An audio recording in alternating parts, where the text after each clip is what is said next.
hapon. Okay. Medyo mahaba ang ating pag-aaralan sa hapon na ito. Sana matapos tayo ng alas 6. Hindi ho. Okay. Kasi Lord Supper din po tayo mamaya. Kaya hindi na po tayo magpapaligoy-ligoy pa.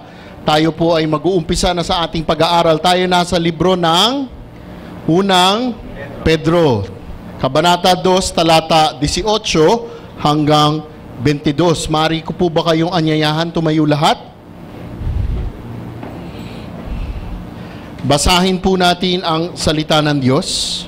Ako ay muling bumabasa sa version ng Magandang Balita at kung ano man ang version po ninyo, maaari po kayong sumunod sa babasahin ko dito po sa ating screen sa harapan.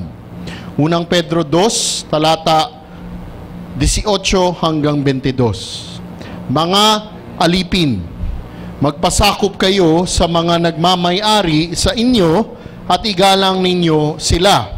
Hindi lamang ang mababait, kundi pati ang malulupit. Sapagkat kapuri-puri ang nagtitiis ng parusa kahit walang kasalanan, bilang pangsang-ayon sa kalooban ng Diyos. Maipagmamalaki ba ang magtiis ng parusa kung ito ay dahil sa paggawa ng masama? Hindi. Ngunit kung magtiis kayo ng hirap sa kabila ng paggawa ninyo ng mabuti, pagpapalain kayo ng Diyos. Ang pagtitiis ng hirap ay bahagi ng pagkatawag sa inyo ng Diyos. Sapagkat nang si Kristo ay magtiis para sa inyo, binigyan niya kayo ng isang halimbawang dapat tularan. Hindi siya gumawa ng anumang kasalanan o nagsinungaling kailanman. Tayo po ay magdasal. Diyos aming Ama, pinupuri ka namin dahil tunay kayo po ay tapat.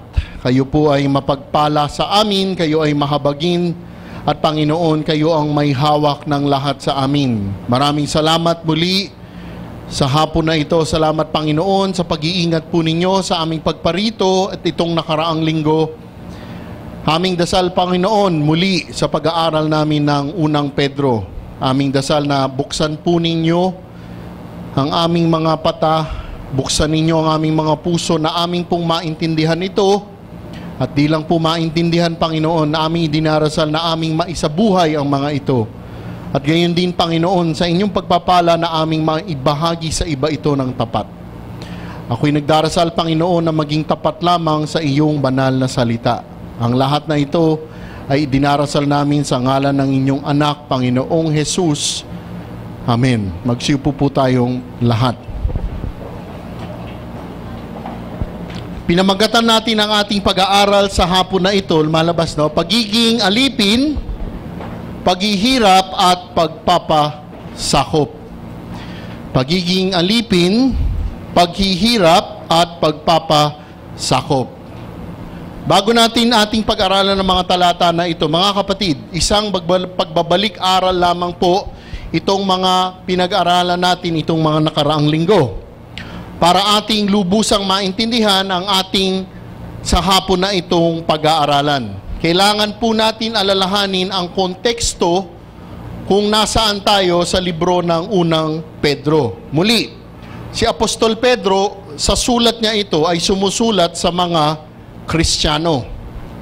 Ito ang mga Kristiyano na nakakalat sa lugar ng mga Pontus, Galacia, Cappadocia, Asia at Bithynia. Sila po yung mga Kristiyano na sinusulatan ni Apostol Pedro.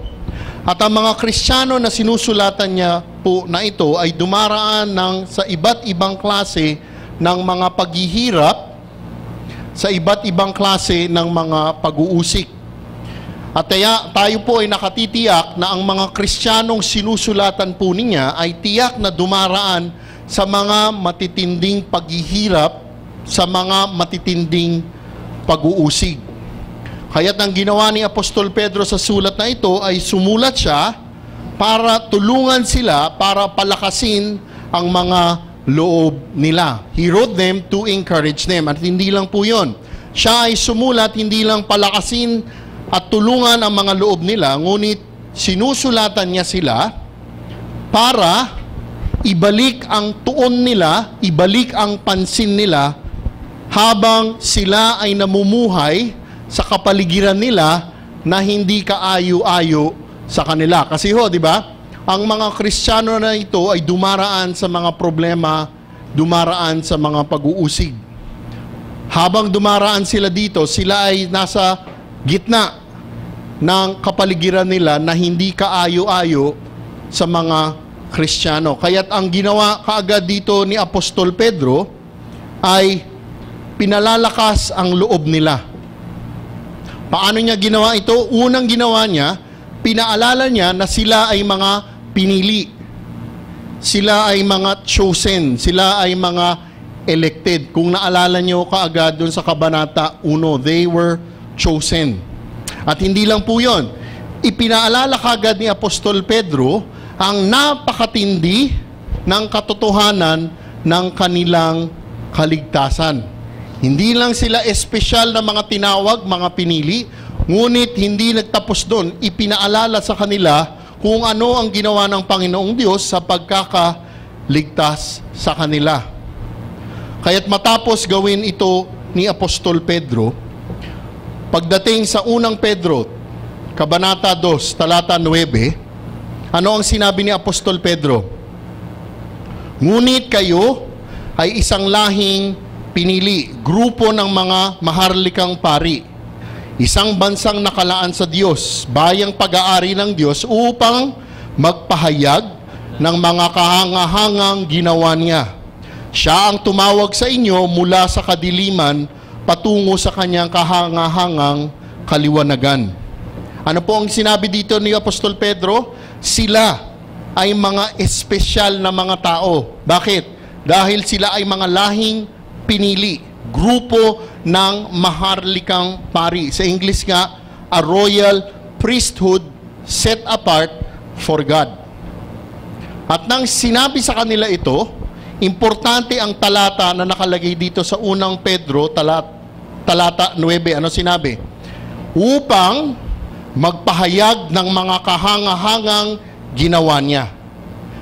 Bilang maharlikang mga pari, sila ay nararapat magpahayag ng kahangahangang ginawa niya. They were to go out and proclaim God's excellencies. Kung maalala nyo nung itinuro ito ni Pastor EJ, anong sinabi niya? Idiniin niya na ang mga Kristiyano ay mga piniling pari, maharlikang pari, upang lumabas at ipahayag ang magagandang ginawa ng Panginoong Diyos. Walang iba kung hindi ang magandang balita ng kaligtasan. Kaya't mula doon, si Apostol Pedro ay nagpatuloy. At pagdating naman sa unang Pedro, Kabanata 2, talata 12, ano naman ang sinabi po doon? Makikita ninyo, mamuhay kayo ng maayos sa gitna ng mga hentil, upang kahit na pinaparatangan nila kayo ng masama, kapag nakita nila ang inyong mabubuting gawa, ay magpupuri sila sa Diyos sa araw ng kanyang paghuhukom. Nakita po ninyo yun? Sa kanilang paghayo upang ipahayag ang magagandang ginawa ng Panginoong Diyos, sila ay nararapat na mamuhay ng maayos sa gitna ng mga hentil. Ano ang dahilan? Para kapag nakita nila ang inyong mabubuting gawa, ay magpupuri sila sa Diyos sa araw ng kanyang paghuhukom. Pag nakita nila yung mga Kristiyano nung panahon ni Apostol Pedro, nakikita ang mga buhay nila, ano mangyayari sa kanila? Ay may mga ibang maliligtas sa kanila na magpupuri sa Diyos sa araw ng kanyang paghuhukom. Mga kapatid, ganito po ang nangyayari sa ating mga Kristiyano sa panahon natin ngayon at sa mga Kristiyano noon. Madalas, pag dumaraan na tayo sa mga problema, tayo ay natatali na sa mga problema natin. Nakakalimutan na natin kung sino tayo, ano ang ginawa sa atin, at ano ang mga dapat nating gagawin. Di po ba? Nakakalimutan natin lahat yan. Ang ginagawa dito ni Apostol Pedro, sinasabi niyang alalahanin natin palagi kung sino tayo. At alalahanin natin kung ano ang dahilan kung bakit nandirito pa tayo. Sabi nga sa English, Pag tiningnan tayo ng mga hindi Kristiyano, when they see us, who do they see? Do they see us and move away from God? Or do they see us and are drawn closer to God and accept God as Savior? Kaya ito ang pinag-aaralan natin sa hapon na ito. Last week, di ba? Yung kay Pastor EJ, submission to government. Hahatiin natin tatlong bahagi ang ating pag-aaral natin sa hapon na ito. So, ang unang bahagi ang kautusan. Ang ikalawang bahagi ang dahilan. At ang ikatlong bahagi ang dapat natin tularan. Umpisahan na natin sa talata 18. Ang kautusan. Mga alipin, magpasakop kayo sa mga nagmamay-ari sa inyo at igalang ninyo sila. Hindi lamang ang mababait, kundi pati ang malulupit. Okay. Sa ating nakaraang linggong pag-aaral ng talata na pinreach ni Pastor EJ, si Apostol Pedro ay nagbigay ng utos na dapat sila magpasakop sa gobyerno. Malinaw po na itinuro sa atin yon. At ngayon naman po sa pag-aaral natin sa hapon na ito, si Apostol Pedro ay nagbibigay muli ng utos, mga alipin, magpasakop kayo sa mga nagmamay-ari sa inyo. Mula sa submission to government, ngayon naman submission to employment. Okay. Si Apostol Pedro, ano ang sinabi niya? Mga alipin. Pause muna tayo doon. Yung salita na alipin, sa salitang Greko. Okay, kung hindi pa po natin alam, ang lumang tipan ay nakasulat sa salita na Hebreo. At ang bagong tipan, yung original, nakasulat sa Greko. Kasi isipin natin, yung Biblia natin ngayon ay nakasulat na sa English or sa Tagalog, hindi ho. Ang bagong tipan, nakasulat sa salitang Greko. Yung salita na alipin, ang ginamit dito, oiketes. Oiketes. Ano ibig sabihin nun? Naninilbihan sa mga tahanan. Ang tinutukoy dito ni Apostol Pedro ay yung mga naninilbihan na mga alipin sa mga tahanan. Para maintindihan natin mabuti ang mga talata na ito yung background ng panahon na iyon. Yung lugar ng mga taga-Roma, yung pinaka-social structure nila ay binubuo ng mga alipin at mga nagmamay-ari sa mga alipin. Okay? Masters and slaves. At alam po ba ninyo, dumami ang numero ng mga alipin nang nag-umpisa na ang ginawa ng mga taga-Roma, yung Roman Empire, ay ginera ang mundo when they conquered the world.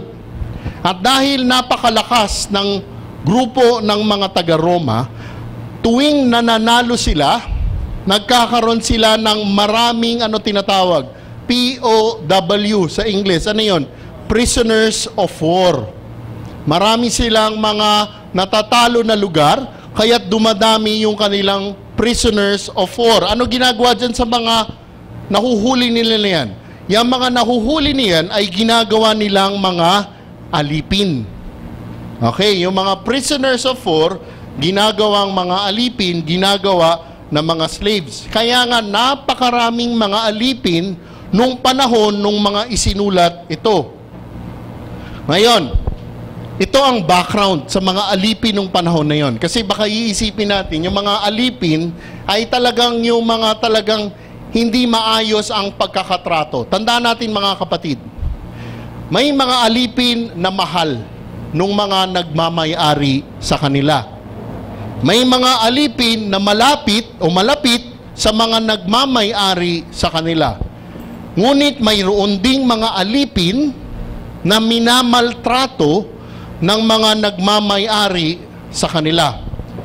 Pero pakinggan ninyo ito. Datapwat yan ang katotohanan na may mga alipin na minamahal ng mga nagmamay-ari sa kanya. Alam ba ninyo, ang mga taga-Roma ay hindi binibilang ang mga alipin bilang isang tao. Ang tingin nila sa mga alipin ay mga bagay. Ang mga alipin ay turing nila na mga hindi bagay. Kahit na mayroong mga alipin na mahal ng mga may-ari nila, ang tingin na mga nagmamay-ari sa alipin ay hindi mga tao, ngunit mga bagay. At dahil sila ay mga bagay, wala silang karapatan. Wala silang tinatawag natin ngayon legal rights. Wala silang karapatan na pag may problema sila sa nagmamay-ari sa kanila, ay pwede silang magdemanda. Wala pong ganon. Bakit? Dahil sila ay mga hindi tao, sila ay mga bagay. Wala pong hustisya para sa kanila. Sabi nga ni Aristotle, yung sikat na philosopher, ang alipin ay isang bagay na buhay. Ang isang bagay ay isang bagay na patay. Nakuha ninyo yun? Kumbaga, yung ballpen po ni Brother Butch, isang bagay. Yan ay isang alipin na patay. At ang isang alipin na buhay ay katulad lamang ng ballpen na iyan. Alam po ba ninyo, ang konteksto nito, kung naalala nyo sa aral natin ng libro ng Mateo, kung ayaw na nila sa mga alipin na nila, pwede nilang gawin kahit ano pa ang gusto nila. Kung gusto nilang biglang patayin, gilitan ng leeg, pwede nilang gawin yun. At alam niyo, kahit gawin nila iyon, ay wala silang sama ng loob. Dahil ang tingin nila sa mga alipin nila ay mga bagay. Para lalo natin maintindihan yung pinag-aaralan natin sa hapon na ito pa ang konteksto. May isang komentaryo ang sinabi na marami o karamihan ng mga Kristiyano na bubuhay ng mga panahon na iyon ay mga alipin. Bakit niya nasabi iyan? Tingnan niyo ho ito. Sa unang Korinto, Kabanata 1, talata 26 hanggang 29. Mga kapatid, alalahanin ninyo ang inyong katayuan noong kayo'y tawagin ng Diyos. Iilan lamang sa inyo ang matatawag na marunong, makapangyarihan, at maharlika sa paningin ng tao. Subalit, pinili ng Diyos ang mga naturingang hangal sa sanlibutan upang hiyain ang marurunong, at pinili niya ang mga naturingang mahihina upang hiyain ang malalakas. Pinili niya ang mga pangkaraniwang tao, mga hampas lupa, at mga mahihina sa sanlibutang ito upang ipawalang saysay ang mga kinikilala ng sanlibutan.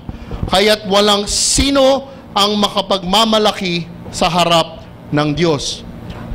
Dahil sa mga talata niyan, dahil sa konteksto ng isinulat ang unang taga-Korinto, mga kapatid, pag tiningnan niyo, yung mga hangal sa sanlibutan, mga naturingang mahihina, mga pangkaraniwang tao, mga hampas lupa, at ang mga mahihina ng sanlibutan, ay sila po ang tinutukoy na nung mga panahon na iyon, malaki ang posibilidad na ito ang mga alipin. Kaya nga ang salita ng Diyos, lalong-lalo na ang magandang balita ng bagong tipan, napakaraming katuruan na ang kinakausap ay ang mga alipin. So much teaching is speaking to slaves. Dahil ang mga simbahan nung panahon na iyon ay napakaraming mga alipin sa loob ng simbahan. Marahil may mga alipin na simple servant, simple attendee. At malaki rin ang posibilidad na mayroon ding mga alipin na mga pinuno sa simbahan. Kaya nga itong sinasabi sa mga talata na ito tungkol sa mga alipin ay sobrang napakatindi kung ano ang katotohanan ng mga makukuha nila. Maraming mga tinatawag sa Ingles, maraming mga issue tungkol sa mga alipin at sa mga nagmamay-ari sa alipin. Tingnan natin ang dalawa na posibilidad na usapin na nangyayari nung panahon na iyon. Tingnan natin ang isang potensyal na usapin. Ano po ito? Mayroong isang alipin, lalaki o babae. Narinig ang magandang balita at sa pagpapala ng Diyos, tinanggap niya ang Panginoong Hesukristo bilang tagapagligtas. Ngayon, ang alipin na ito na naging Kristiyano ang unang papasok sa isip niya ay dahil tinanggap niya na ang Panginoong Hesukristo, siya ay ligtas na, siya ay free na. Nakuha niyo yun? He or she is already free. At dahil ligtas na siya, dahil malaya na siya, dahil ang Panginoon niya, Panginoong Hesukristo na, ang iisipin marahil niya, ang isang nagmamay-ari na lamang niya, ang isang master niya ay walang iba, kundi ang Panginoong Hesukristo. At dahil po dyan, iisipin ng alipin na Kristiyano na yon, iiwanan ko na ang may-ari sa akin na tao. Dahil ako ay malaya na, dahil ako ay maligtas na. At alam po ba ninyo, hindi niya maaaring gawin iyon? Hindi posible yun noong mga panahon na iyon. Dahil ang mga nagmamay-ari sa kanila, pag ginawa nila yon, nang walang pahintulot ng nagmamay-ari sa kanila, pwede silang patayin nung nagmamay-ari sa kanila. The masters owned the slaves. Katulad nung ballpen ni Brother Butch. Nakuha po ninyo? Kaya't yung mga alipin na Kristiyano nung mga panahon na iyon, datapot alam nilang ligtas na, datapot alam nilang malaya na sila, hindi nila pa rin pwedeng gustong gawin yung mga gusto na gawin nila. Yun po yung unang posibilidad na usapin. Ito pa ho yung problemang ikalawa. Mayroong mga alipin, boy or girl, na naging Kristiyano dahil tinanggap nila ang Panginoong Hesukristo. At ano pa ho nangyari? Mayroong mga nagmamay-ari sa alipin na naging Kristiyano rin. Nakuha ninyo yun? Yung slave, naging Christian. Yung master, naging Christian. So, anong problema doon, Brother Rico? Pakinggan ninyo ito. Pagdating sa simbahan, si alipin ang leader. Pagdating sa simbahan, si master ang attender. Nakuha niyo po yun? So, pag-iisipin mo, yung panahon na isinulat ito, pagdating sa simbahan, paano nila aaregluhin ang mga sitwasyon na ganito? Siyempre, yung alipin, iisipin nila, ako ang leader sa simbahan, yung master ko ay attender. Mas superior ako sa kanya. So, paano yun? Pagbalik nila sa bahay, yung nagmamay-ari sa kanya, na Christian na, siya naman ang magpapasakop sa kanya. Nakuha po ninyo ang sitwasyon noon? Kaya ganito ang mga sinulat ng Panginoong Diyos sa pamamagitan ni Apostol Pedro. Mga kapatid, in the society kung saan tayo nakatira ngayon, ang mga tao ay walang equal rights.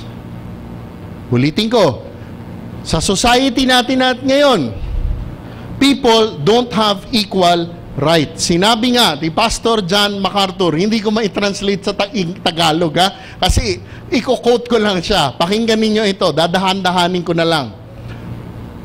Christians are spiritually equal, but not humanly equal. Somebody has got to lead, somebody has got to follow, somebody has got to be in charge, somebody has to submit, unquote. Ano sinabi ni Pastor John MacArthur dito? Spiritually tayo mga Kristiyano ay pantay-pantay. Ngunit, pagdating dito kung saan tayo nagtatrabaho, saan tayo nag-aaral sa mga eskwela, mayroong mga namumuno at mayroong mga sumusunod. God is a God of order. Ang linaw na tinuro ni Pastor EJ last week yan, di ba? Ang Panginoong Hesukristo. Ang Panginoong Hesukristo, si Apostol Pedro, si Apostol Pablo, pag tiningnan nyo ang salita ng Diyos, wala silang itinuturo about equal rights.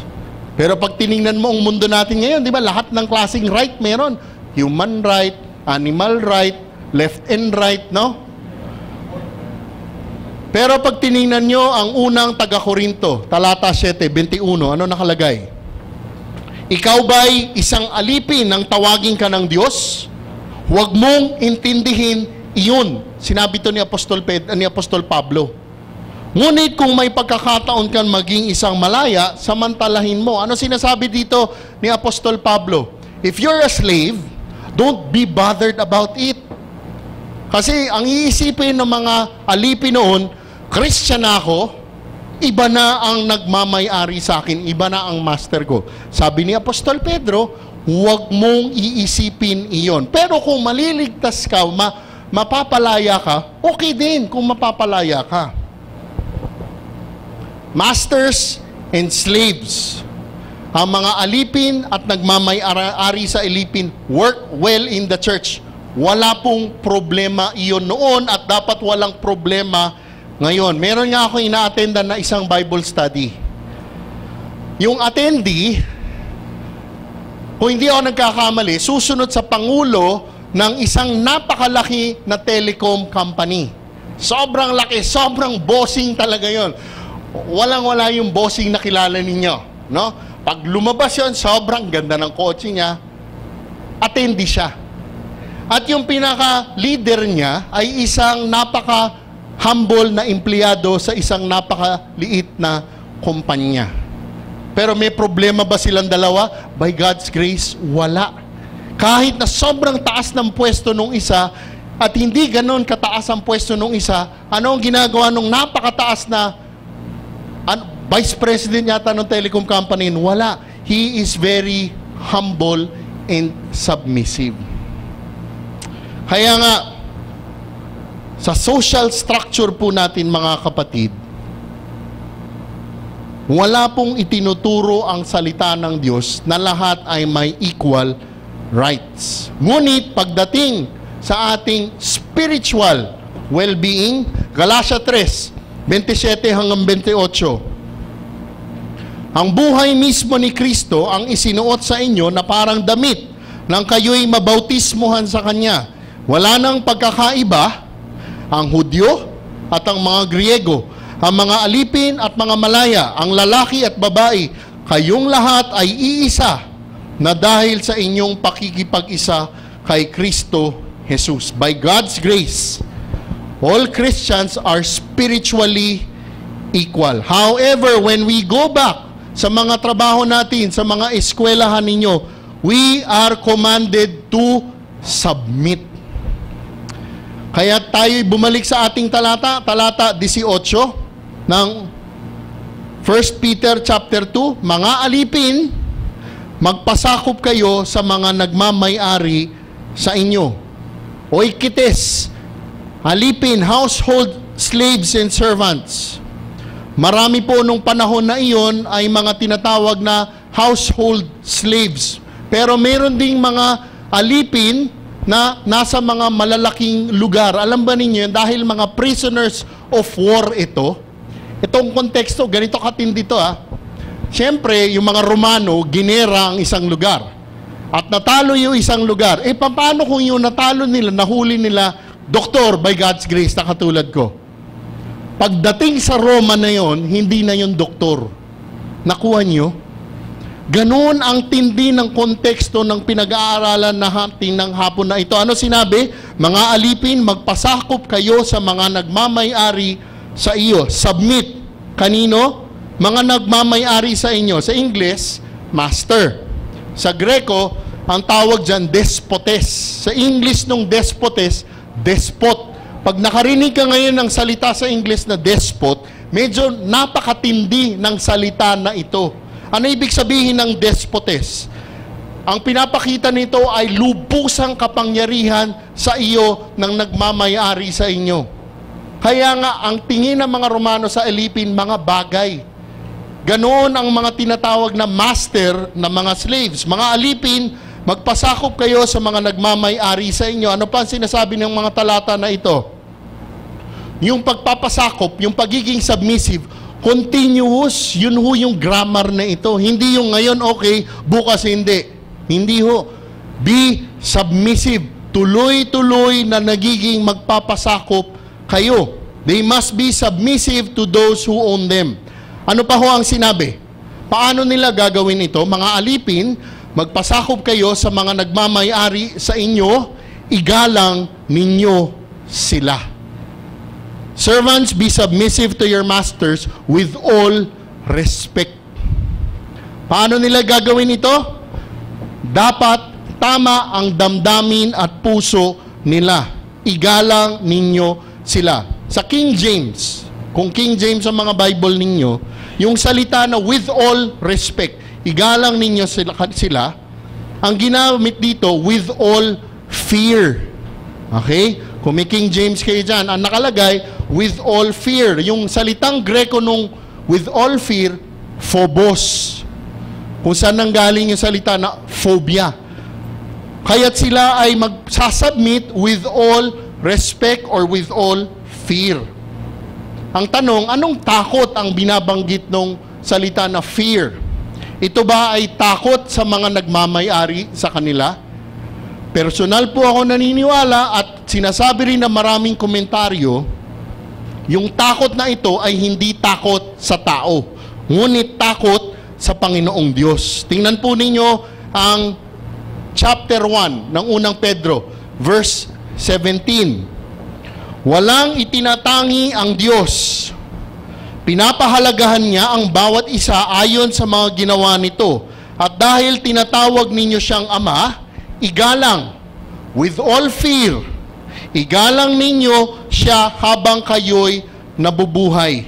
Conduct yourselves in fear, with all phobos. Ano sinasabi dito ni Apostol Pedro? Again, sila ay mamumuhay ng may takot sa Panginoong Diyos. Muli, ginamit ni Apostol Pedro to sa unang Pedro, chapter 3, verse 2. Ito yung lesson natin 2 weeks from now.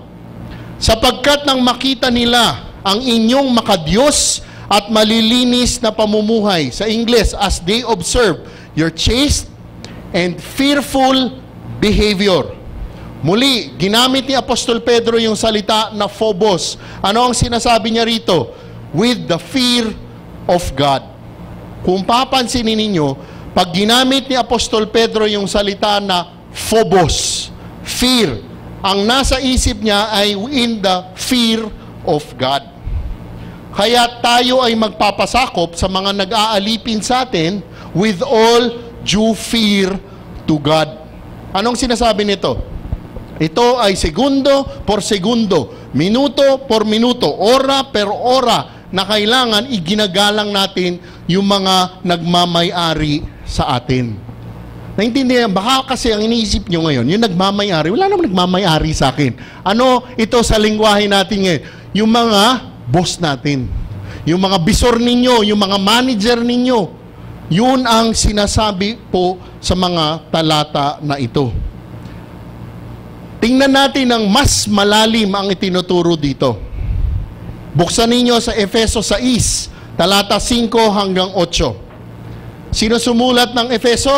Ang Panginoong Diyos sa pamamagitan ni Apostol Pablo. Tingnan nyo ito. Mga alipin, sundin ninyo ang inyong mga amo dito sa lupa nang may buong paggalang, takot at katapatan, na parang si Kristo ang siya ninyong pinaglilingkuran. Gawin ninyo iyan, may nakakakita man o wala, hindi upang mapuri ng mga tao, kundi dahil kayo'y mga lingkod ni Kristo at buong pusong sumusunod sa kalooban ng Diyos. Maglingkod kayo ng masaya ang kalooban na parang sa Panginoon kayo naglilingkod at hindi sa tao, sapagkat alam ninyong gagantimpalaan ng Panginoon ang bawat mabuting gawa, ninuman maging siya man ay alipin o malaya. Ano sinasabi dito ni Apostol Pedro? Ni Apostol Pablo. Pinalawak ni Apostol Pablo yung itinuturo ni Apostol Pedro. Anong ginawa ni Apostol Pablo? Una, pansinin nyo, sinusuportahan ni Apostol Pablo, ano turo ni Pedro? Gayon din si Pedro, tinusuportahan ang turo ni Apostol Pablo. Ano sinasabi dito sa talata sa Efeso 6? Tayo ay magpapasakop ng tama ang mga puso natin. Paano? Gagawin natin yung trabaho natin, may nakakakita man o wala. Ano ibig sabihin nito? Kahit wala yung amo, wala yung boss, wala yung bisor, wala yung manager, we do our best sa mga trabaho natin. Nakuha ninyo yun? Hindi upang mapuri ng mga tao, kundi dahil kayo'y mga lingkod ni Kristo. Nakuha po natin yun. Noong nag-aaral pa ako ng pagdodoktor, nag-duty ako sa ospital, may tinatawag kaming ibang ka-duty namin, merong mga AIDS. Ano yung AIDS? Hindi yung AIDS na sakit na masama. AIDS, as if doing something. AIDS, may mga gano'n. Alam mo, pag nandiyan yung mga senior na doktor, pala mo, sisipag, oh. Pag wala na, okay. Hindi po gano'n, mga kapatid. Ang sinasabi dito ng mga talata natin, tayo ay susunod, magpapasakop, gagawin natin ang pagsunod natin with the right heart. Hindi dahil tayo ay naglilingkod sa tao, kundi tayo ay naglilingkod sa Panginoong Jesucristo. We submit to our masters with all respect. Marahil ang sasabihin sa inyo ng iba, alam mo, Brother Rico, wala akong problema sa utos na yan. Lalong-lalo na kung yung master ko, yung boss ko, yung bisor ko, yung manager ko ay mabait. Wala akong problema dyan. Pero Brother Rico, alam mo ba yung boss ko, grabe, si Satanas na naging tao. Tingnan nyo ang sinabi ni Apostol Pedro. Di ba? Natatawa siguro kayo. Iniisip niyo na ako nga. Grabe, Brother, hindi. Paano ba? Tingnan nyo, sasabihin niya. Mga alipin, magpasakop kayo sa mga nagmamay-ari sa inyo. Igalang ninyo sila. Hindi lamang ang mga mababait, kundi pati ang malulupit. Siguro, yung iba sa inyo ngayon dyan, sasabihin, andyan ba talaga yan? Baka mali. Burahin natin yan. Bakit nandiyan yan? Sa English, not only to those who are good and gentle, but also to those who are unreasonable. Sa Tagalog, mas maganda malulupit. Yung salita na good and gentle, ang pinapakita doon ay yung mga reasonable, yung mga gracious na mga boss, yung mga fair. Pag tiningnan nyo doon sa mga malulupit, ang salita na ginamit doon sa Greco ay skolios. Narinig nyo na yung skolios? Di ba, meron tayong mga kakilala ngayon sa panahon may mga scoliosis. Di ba? Ay, sorry. Alam mo yung scoliosis? May mga tao may scoliosis, yung spinal cord nila medyo baluktot. Kaya ganun. Kondisyon yon. Kondisyon ng katawan. Scolios. Ano ibig sabihin nun?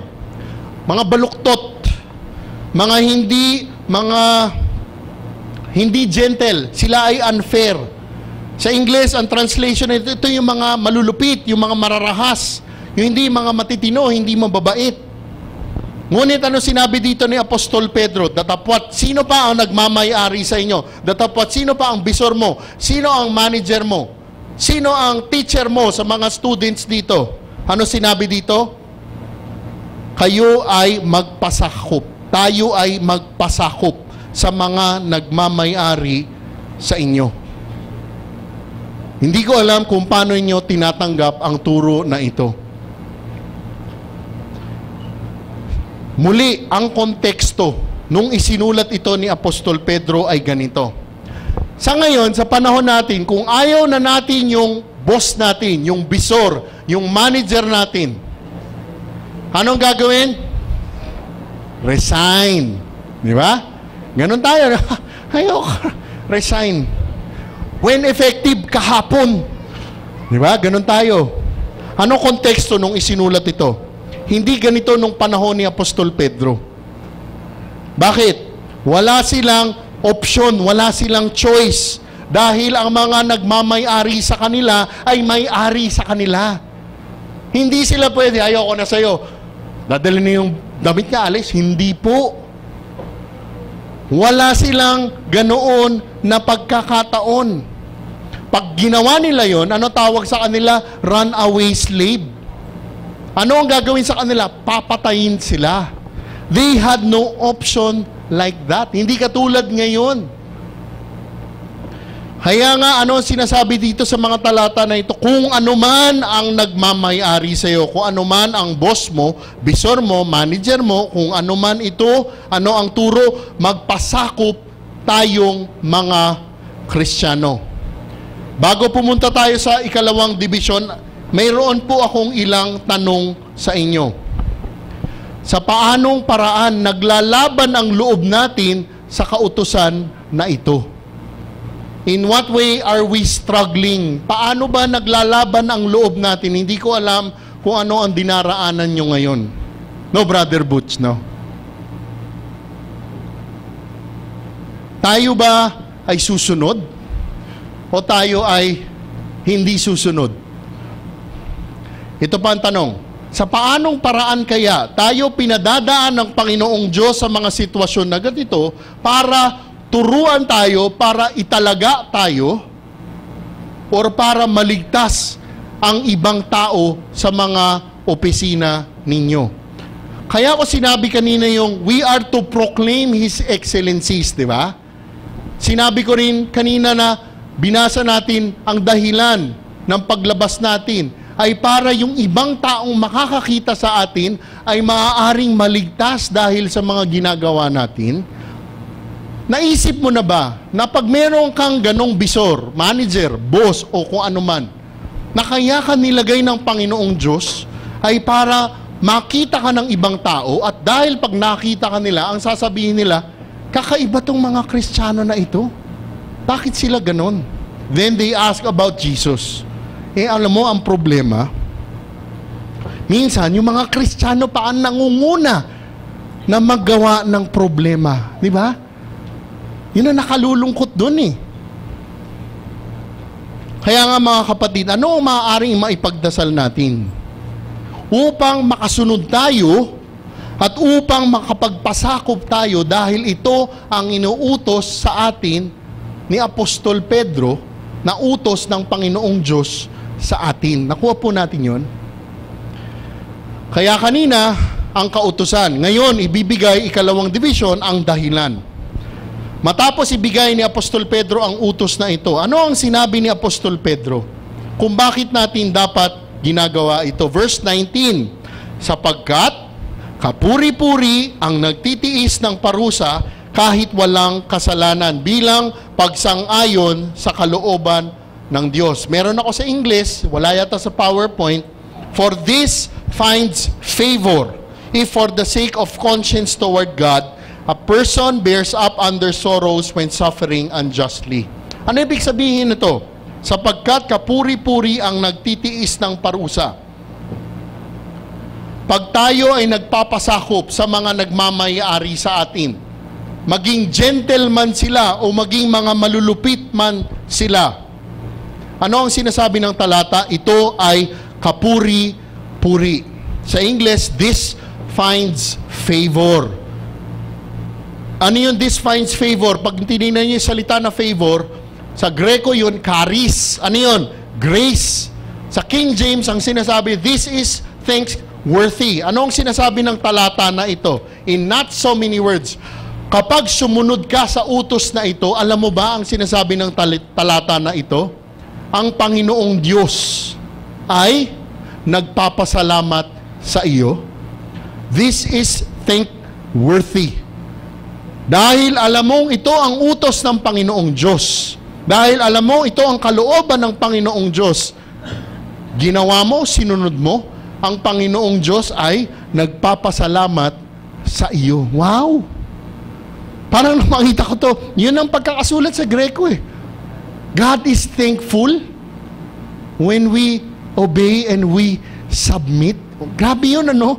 Parang hindi ko maisip na ang Panginoong Diyos parang thankful sa gawain kung ganito ang susundin natin. Okay, lilinawin ko lang ha. Ang utos na ito para lamang sa mga totoong Kristiyano. If you're not a Christian, hindi applicable pa sa iyo ang turo na ito. Baka iisipin mo kasi, pag hindi ka Kristiyano, thankworthy pala. Thankful, utang ng loob ni Lord sa akin na mabait ako. ay mag-isip-isip ka muna. Tandaan mo, ang salvation is only by grace. Kaya nga, ano ang sinasabi dito? Bakit ang Panginoong Diyos thankful? Sapagkat kapuri-puri ang nagtitiis ng parusa kahit walang kasalanan bilang pagsang-ayon sa kalooban ng Diyos. Muli, tingnan natin ang konteksto nito nung panahon pa ni Apostol Pedro. Ganito ang sitwasyon. Mayroong mga alipin na naging Kristiyano. May mga alipin na Kristiyano marahil sila ay sinasaktan. May mga alipin na Kristiyano na marahil hindi sila binibigyan ng tamang pagkain. May mga alipin na marahil ang oras ng trabaho nila ay sobrang haba ng oras. May mga alipin na kahit wala silang kasalanan, sila ay pinaparusahan. Ngunit, sinasabi ng Panginoong Diyos sa pamamagitan ni Apostol Pedro, magpasakop kayo, submit to your master. Good and gentle hindi po, pati sa mga malulupit. For this finds favor with God. Sapagkat kapuri-puri ang nagtitiis ng parusa kahit walang kasalanan. Because you are bearing up the suffering. Muli, mga kapatid, God is not pleased when we do not submit. Hindi po siya natutuwa kapag tayo ay hindi nagpapasakop. God is not pleased when we protest. God is not pleased when we strike. When we picket, alam yan, when tayo ay nagbo-boycott, tayo ay nagwo-walk out, God is not pleased when we submit. But God is pleased when we submit. Pag tayo ay nagpasakop. Dahil kahit naghihirap tayo, nagtitiis tayo, dahil alam natin na ang Diyos ang may hawak ng sitwasyon natin at sumusunod tayo, ang Panginoong Diyos ay nabibigyang puri at nalulugod. Muli, ang nakalulungkot, madalas, sana naman pala hindi madalas, ang mga Kristiyano pa ang nangunguna sa gulo. Di ba? Minsan sasabihin, ako yung boss natin, sulat nga tayo, sulat tayo sa dole. Yeah. Sulat, hindi muna pinag-usapan. Tara, hindi, wag na tayo magtrabaho. Pasok lang tayo, pero upo lang tayo, kunwari nagtatrabaho. Hindi, strike tayo. Karapatan natin mag-strike. Mga kapatid, lilinawin po lang natin. Hindi yung wala tayong maaaring pwedeng gawin. Look, kung may problema tayo sa mga superior, manager, amo, boss natin, we can always graciously appeal. Okay? Just appeal kung ano yung mga dapat na gagawin. Siguro sasabihin, naku, walang silbi yung mag-appeal dyan. Kahit anong, still, appeal. Ngayon, kung nagawa mo na ang dapat na gawin mo, submit. Lord, bahala ka na. Nag-submit ako. Itong mga nakaraang buwan, meron ako kasama sa Bible study.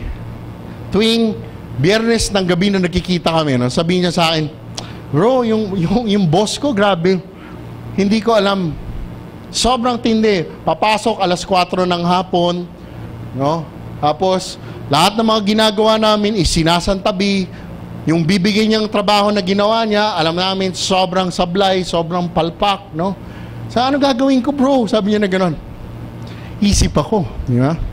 Isip ko. Again, ano ba sinasabi ng salita ng Diyos? Sabi ko, alam mo, baka hindi mo magustuhan sasabihin ko. Ang sabi ng Bible, submit. At hindi lang submit, do it in excellence as you submit. Kasi si God ang in control sa sitwasyon mo. Nung sinasabi ko nun yun, parang sabi ko, baka hindi na mag-attend ng Bible study ko to. Submit siya in excellence. He did. Alam mo, by God's grace, so hindi ako nagtuturo ng prosperity. Few weeks ago, na-promote siya at iba na yata ang boss niya. Sabi ko, wow. Wow, grabe. Sabi ko, ibang klase. Again, that might not happen to you. Makikita niyo sa huling mga talata. Pero ang utos kasi ng Panginoong Diyos, kahit malupit yan, submit. magpasakop ka. Kaya nga, ano sinabi sa verse 20? Maipagmamalaki ba ang magtiis ng parusa kung ito ay dahil sa paggawa ng masama? Ngunit kung magtiis kayo ng hirap sa kabila ng paggawa ninyong mabuti, pagpapalain kayo ng Diyos. Ano sinasabi nito? Ano sinasabi dito ng Panginoong Diyos sa pamamagitan ni Apostol Pedro? Nililinaw ni Apostol Pedro na itong pagtitiis na ito, itong paghihirap na ito, ay walang silbi kung ito ay dahil sa kasalanan mo. Nakuha niyo yun? Useless yung pagtitiis mo, ng hirap mo, kung ang ginagawa mo pala ay dahil sa kasalanan mo. Kahit na tiisin mo pa yan, ay dadaanan mo ang paghihirap na yan. Muli, lilinawin natin bago natin isipin na, naku, grabe yung boss ko. Talagang pinapahirapan ako. Tingnan mo muna. Baka mamaya may kasalanan ka pala. Sisi ka ng sisi sa boss mo, yung pala hindi mo ginagawa ang trabaho mo. Nakuha niyo yun? Ang matindi pa, minsan, ang tindi ng mga Christians, tara, Bible study tayo, Bible study. Pag nakita, nasabit mo na ba yung deadline mo, Bible study muna ako. Tsaka na yung deadline ko. Patay. Nakuha niyo? Ginawa pang excuse yung Bible study sa mga dapat gawin. Ngunit kung magtiis kayo ng hirap sa kabila ng paggawa ninyo ng mabuti, pagpapalain kayo ng Diyos. Muli, mga kapatid, God is not pleased when we sin by not submitting. Hindi natutuwa ang Panginoong Diyos pag hindi tayo nagpapasakop. We will suffer for that sin. We deserve to be punished. Ngunit kung magtitiis kayo ng hirap sa kabila ng paggawa ninyo ng mabuti, pagpapalain kayo ng Diyos. Pag ginagawa ninyo ang tama at ang nararapat, at kayo pa rin ay naghihirap, kayo pa rin ay inuusig. Ano sinasabi ng talata na ito? Sa English, this finds favor with God. Pagpapalain kayo ng Diyos. Marahil lang may mga ilan dito sa kwarto na ito ay dumadaan sa mga tinatawag sa English na unfair employment. Marahil meron dito dumadaan sa mga unfair labor practices. Marahil meron kayong ibang mga kliyente na akala mo kung sino kung magmando sa iyo. Pero alam mo sinasabi rito? When you patiently endure the suffering, but still you submit, God is pleased with what you are doing. Yung salita na suffering, yung hirap, pag tinignan niyo yung salita nun sa King James, buffeted. Sa Greco, kolafitso. Anong sinasabi nung kolafitso? Pag tinignan niyo yung salita na iyon, kolafitso, buffeted, suffering, punch with the fist. Yun ang ibig sabihin nun. Yung suffering na yon, literal na pwedeng sabihin, may mga alipin na nun, sinasaktan ng mga nagmamay-ari sa kanila. At datapwat, ganoon ang dinaraanan nila. Ano sinasabi? Ngunit kung magtitiis kayo ng hirap sa kabila ng paggawa ninyo ng mabuti, pagpapalain kayo ng Diyos. Muli, this only applies to true Christians. Bakit ko nililinaw? Kasi may mga iba, gagamitin ang mga talata na ito, hindi pa naman nila tagaligtas ang Panginoong Hesukristo, pero may mga tao kasi na okay lang, alam mo yun, magtiis ng hirap. Alam mo yun sa English, meron silang tinatawag na persecution complex. Ang tingin nila, kalaban nila ang buong mundo. At iisipin, kawawa naman ako. Anong ginagawa nila? Ba't nila ginagawa yan? Not to honor and glorify God, but to honor and glorify themselves. Hindi po applicable sa mga tao na ganoon ang mga talata na ito. Dahil ang talata na ito para lamang sa mga tunay na Kristiyano. Ang Panginoong Diyos ay naluluglod at nabibigyan puri. Siya ay natutuwa tuwing tayo ay dumadaan sa mga paghirap na ganito, ngunit tayo ay nagtitiwala sa Kanya. pag ganito ang ating pananaw, pag ganito ang ating mga puso, alam nyo ba, ito ang isa sa pinakamaganda, pinakamatindi na testimonya sa mga Kristiyano sa mga lugar kung saan kayo nagtatrabaho. Mahirap. Minsan, ang galing natin magturo. Ang galing natin magsabi ng Bible study. Pero pag tiningnan ng salita, pag tiningnan ng gawa, wala na. Hindi mo pinoproclaim ang excellence ni God sa pamamaraan na iyon. Ang tanong, kailan tayo hindi susunod na magpasakop? When do we stop submitting? Nilinaw ito ni Pastor EJ last week. Ginamit niya ang libro ng Gawa 4, 18 hanggang 20. Wala po sa PowerPoint yon. Gawa 4. Ano sinabi sa Gawa 4? Kaya't muli nilang ipinatawag sina Pedro at pinagsabihang huwag nang magsasalita at magtuturo pang muli tungkol kay Jesus. Subalit sumagot sina Pedro at Juan, kayo na ang humatol kung alin ang tama sa paningin ng Diyos, ang sumunod sa inyo o ang sumunod sa Diyos. Hindi maaari din namin ipahayag ang nakita at narinig. Kapag ang ipinagagawa sa inyo ay labag na sa salita ng Diyos, doon hindi na tayo susunod, hindi na tayo magpapasakop. Pagtatanungin mo ngayon, paano yung Brother Rico? Di mawawala ang trabaho ko. Si Lord na ang bahala doon. Bago tayo magpatuloy sa ikatlong bahagi, maari ko po ba kayong tanungin? Paano kaya natutuwa o nalulugod ang Panginoong Diyos sa mga ginagawa natin, sa mga pinagtatrabahuhan natin? Is God pleased? Or baka ito yung tanong, is God displeased with you and with what you are doing? Tingnan natin mabuti iyon. Ito pa isang tanong. Yung mga kasamahan mo ba sa trabaho ay dahil sa pagiging Kristiyano mo, nalalapit sa Panginoong Diyos? O dahil ba sa pagiging hindi tunay mo na Kristiyano ay nalalayo sa Diyos? Are they drawn closer? Or are they pushed farther and farther?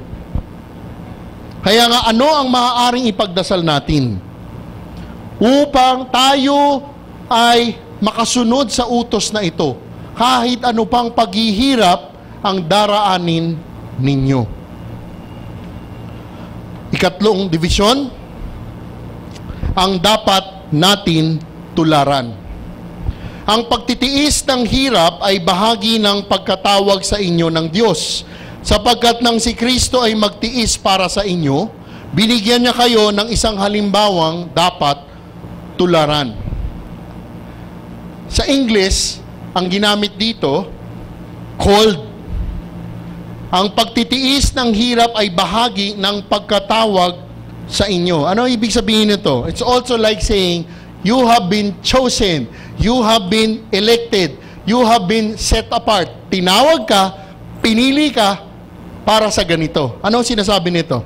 If you are a true Christian, asahan mo na, you will suffer. You will suffer. Daraanan mo ang paghihirap na ito. Kakaiba to doon sa mga turo no, tinatawag na prosperity gospel speakers, no? Di ba? Sabi na, God loves you, God will prosper you. Anong sinasabi totoo ng Biblia? You have been called to suffer. Pagkaligtas sa inyo, package deal, you will suffer. Maghihirap ka. Siguro, iisipin natin, kung sinasabi mong tunay na Kristiyano ka, at may nakikita ka, parang hindi yata ako nagsasuffer, hindi ako naghihirap. Parang wala akong nila. One, na posibilidad, baka nagkokompromiso ka. Hindi ka naiiba sa mundo. Or two, hindi ka Kristiyano. Because, hindi po ako nagsasabi nito, ang salita ng Diyos ang nagsasabi.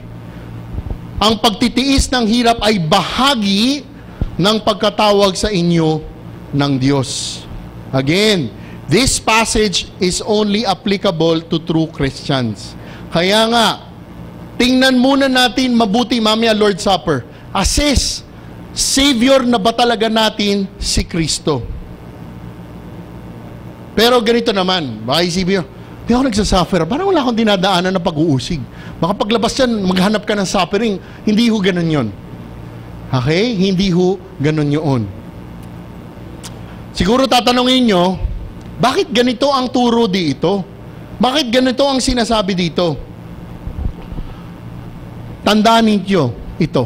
Nang tinanggap ninyo ang Panginoong Hesukristo bilang tagapagligtas, nagkayon kayo ng eternal Savior and eternal best friend. Who is that? No one else but the Lord Jesus Christ. But you know what? Noong tinanggap ninyo ang Panginoong Hesukristo bilang tagapagligtas, nagkaroon ka rin ng matinding mga kalaban. Sino unang-una dyan? Walang iba kundi si Satanas. You gained the worst enemy. Markado ka na. At sino pa yung kalaban mo? Yung mga kampon niya na mga demonyo. Yung mga tumutulong kay Satanas. Ito ba ang mas matindi? Pangatlo, sino ang isa pang kalaban mo? Kalaban mo ang mundo. You have become an enemy of the world. Kaya nga ang mga tapat at tunay na Kristiyano, expect it. You will be persecuted. Nasa Bible po iyan. Kaya nga, if you are not suffering because of your, I don't know what, no? Pray, Lord, saan ako hindi tapat sa iyo? Baka kasi nakukompromiso ka palagi, kapatid. Or, hindi ka tunay na Kristiyano. Sinabi nga sa Mateo 5:11, mapalad ang inuusig ng dahil sa kanilang pagsunod sa kalooban ng Diyos, sapagkat mapapabilang sila sa kaharian ng langit. Mapalad ang mga nilalait at inuusig ng mga tao at pinaparatangan ng lahat ng uri ng kasamaan na pawang kasinungalingan ng dahil sa akin. If you are faithful, expect that you will be persecuted. Pag tinignan ninyo sa libro ni Apostol Pedro, Kabanata 4, talata 12, Kabanata 3, talata 14, sinasabi palagi ni Pedro ang katotohanan ng dararanasin ng mga Kristiyano na paghihirap. Nandiyan ho yan sa talata 12 ng Kabanata 4 at talata 14, Kabanata 3. If you are persecuted for the name of the Lord Jesus Christ, kung ikaw ay naghihirap dahil tapat ka sa Panginoong Hesukristo, ano sinasabi sa atin? We are blessed, na nakalagay sa talata 14 ng Kabanata 3. Kaya nga kung gusto nyo lumayo sa pabor ng Panginoong Diyos, you wanna move away from God's blessing, anong pwede nyong gawin lang? Stop submitting. Huwag kayo magpasakop. At doon mag-uumpisa ang tiyak na problema ninyo.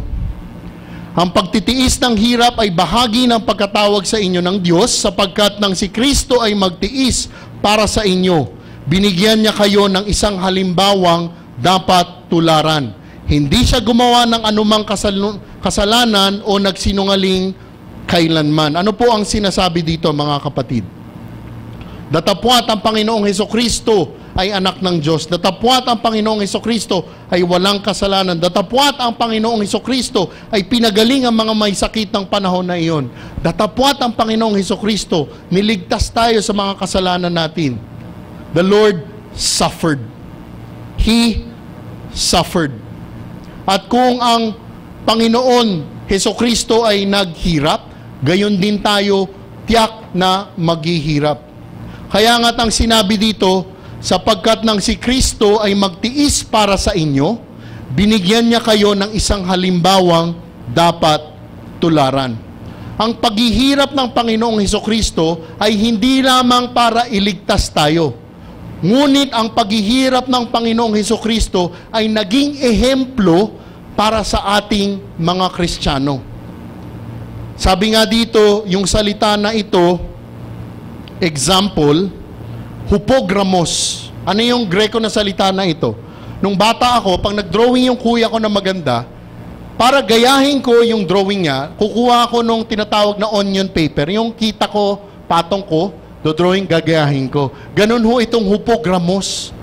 Dapat ang buhay natin, ipinapattern, isinusunod natin sa Panginoong Hesukristo.